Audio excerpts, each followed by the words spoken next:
안녕하세요. 라스트 페어리테일 개발자 오호석입니다. 이번 영상은 라스트 페어리테일의 룰 영상이고요.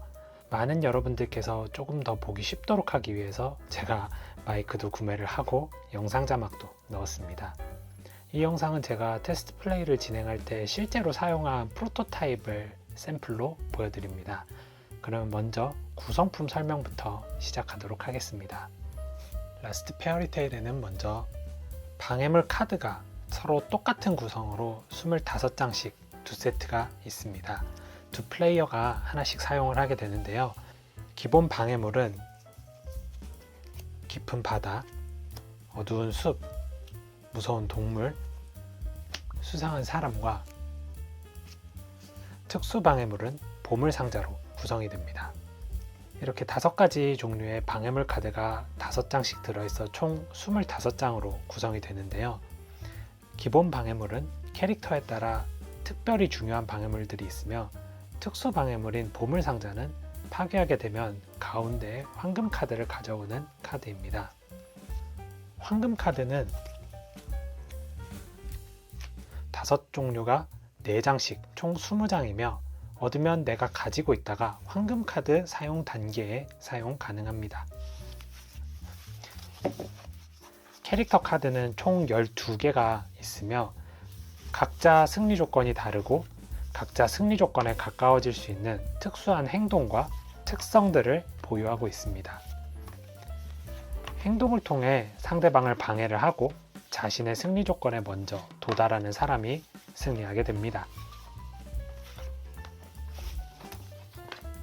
그리고 플레이어가 각자 가지고 볼 수 있는 턴 진행 및 아이콘 표시 카드가 2장, 공통 행동 참조표 2장, 행동 표시용 캐릭터별 토큰이 12개, 성장 토큰이 8개, 행동 포인트 표시 카드 2장, 특수 캐릭터들이 사용하는 특수 카드 19장이 있습니다.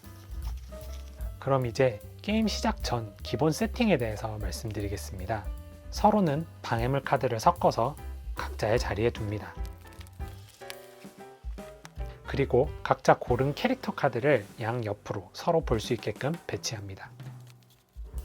그리고 공통으로 사용할 수 있는 공통 행동 참조표를 캐릭터 카드 옆에 놓습니다. 그리고 포인트 표시 카드를 해당 숫자에 두어 포인트를 표시합니다. 황금 카드도 섞어서 가운데에 둡니다. 방해물 더미 맨 위에서 카드 6장을 뽑은 후에 4장을 골라서 각자의 앞에 둡니다. 이곳을 방해물 지역이라고 부릅니다. 그리고 가위바위보로 선 후공을 결정한 후에 선은 패를 3장이 되도록 후는 5장이 되도록 카드를 뽑습니다. 여기까지 진행하면 게임 기본 세팅은 끝이 납니다. 자, 이제 게임의 진행에 대해 말씀드리도록 하겠습니다. 턴은 총 5단계로 구성이 되는데요. 턴 시작, 황금 카드 사용, 행동하기, 방해물 배치, 패 버리기 단계로 되어 있습니다. 단계가 많아 보이지만 한 턴만 해보면 아주 간단히 익히실 수 있습니다. 먼저 턴 시작 단계에는 내가 이번에 사용할 수 있는 행동 포인트가 몇 점인지 계산하는 단계입니다. 여기 나와 있는 A, B, C, D 순서대로 확인하면 되는데요. 먼저 A, 카드를 한 장 뽑습니다. 그 다음 B, 행동 포인트를 2점 얻습니다. 그 다음 C, 만약 상대방이 상대방 방해물 지역에 4장을 꽉 채워주지 않았을 경우 비어있는 방해물 지역 하나당 행동 포인트가 1씩 추가로 상승하게 됩니다. 그 다음 D, 턴 시작 시 발동하는 캐릭터 능력을 처리하면 턴 시작 단계는 끝이 납니다. 그 다음은 황금 카드 사용 단계인데요. 내가 플레이를 하면서 얻은 황금 카드를 사용하는 단계입니다. 황금 카드는 사용하고 나면 다시 황금 카드 더미로 집어넣고 섞습니다. 이때 만약 내가 가지고 있는 황금 카드가 당장 나에게 별로 도움이 되지 않는다고 생각되는 경우에는 사용하지 않은 이 황금 카드를 황금 카드 더미로 집어넣은 후에 행동 포인트를 집어넣은 황금 카드 숫자만큼 올립니다. 그 다음은 행동하기 단계인데요. 행동하기 단계에서는 여기 공통행동 참조표에 쓰여 있는 공통행동 4개 혹은 자기 캐릭터가 가지고 있는 캐릭터 행동을 할 수 있습니다. 이때 캐릭터 행동은 행동 포인트가 많으면 원하는 만큼 할 수 있으며 공통행동은 한 행동을 한 번만 할 수 있습니다. 공통행동부터 설명드리도록 하겠습니다. 먼저 공통행동의 가장 기본적인 두 행동, 방해물 돌파와 방해물 탐색이 있는데요.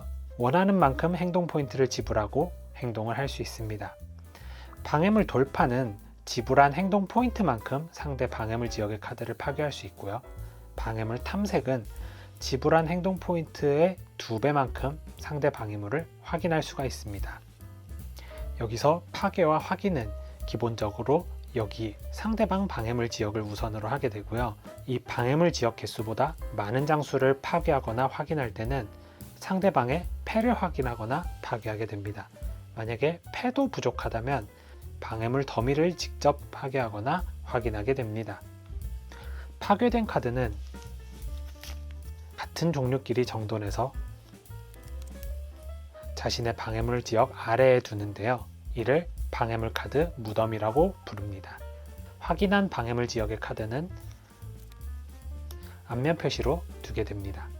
여기서 재미있는 룰이 있는데요. 포인트 3점을 사용해서 방해물 3장을 파괴하는 방해물 돌파 행동을 했다고 가정하겠습니다. 만약 확인되지 않은 방해물 카드 3장을 파괴했는데 파괴한 카드가 모두 같은 종류의 카드 혹은 같은 문양의 카드다 라고 하면 이 플레이어께서는 상대방이 파놓은 방해물 함정에 빠진 게 됩니다. 함정에 빠진 플레이어는 그 즉시 턴을 종료하게 되고 다음 턴까지 행동을 할 수가 없게 됩니다. 하지만 만약 방해물 탐색을 통해 미리 확인해둔 카드의 경우에는 파괴를 해도 이 페널티가 발생하지 않습니다. 그리고 두 번째로 보물상자 카드를 만약에 확인하지 않은 상태에서 파괴하게 되면 이 방해물을 설치한 플레이어가 황금 카드를 가져갑니다.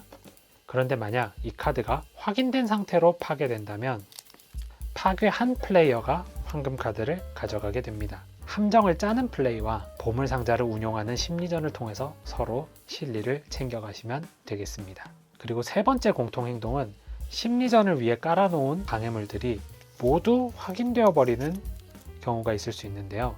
이 방해물 회수 행동을 통해 지불한 행동 포인트의 2배만큼 방해물을 패로 회수해 올 수 있습니다. 그리고 카드 뽑기 행동은 지불한 행동 포인트만큼 방해물 더미에서 카드를 뽑아올 수 있습니다. 만약 뽑을 카드가 더 이상 남아있지 않다면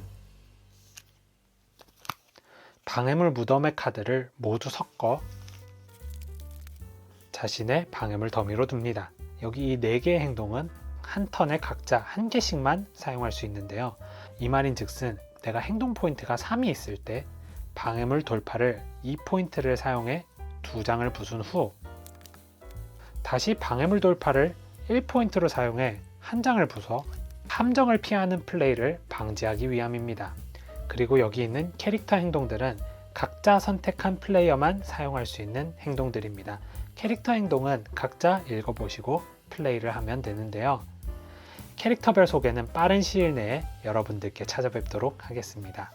여기 왼쪽에 보시면 사용할 때 필요한 행동 포인트의 숫자가 적혀 있고 횟수 제한 없이 포인트만 있으면 몇 번이든 사용 가능합니다. 그리고 캐릭터들의 행동을 자세히 보시면 여기 플러스 표시를 확인하실 수 있는데요. 성장 토큰을 통해 강화되는 행동을 말합니다. 이 성장 토큰은 상대의 방해물 무덤에 방해물이 10장, 20장 쌓였을 때 얻게 되는데요. 얻은 성장 토큰의 개수만큼 캐릭터에 적힌 숫자가 올라가게 됩니다. 확인을 하지 않고 방해물을 파괴하는 리스크를 통해 상대방보다 먼저 성장 토큰을 얻게 되면 먼저 유리한 고지를 점할 수 있게 되니 상대보다 먼저 성장 토큰을 얻는 것도 매우 좋은 전략 중 하나입니다. 이제 방해물 배치 단계인데요. 전턴에 상대방이 내 방해물 카드를 파괴했을 수도 있으니 이 단계에서 원하는 만큼 빈 공간에 방해물을 배치할 수 있습니다. 방해물 배치는 안 해도 되지만 안 하면 다음 턴 상대방의 행동 포인트가 늘어나니 되도록이면 배치하는 편이 좋습니다.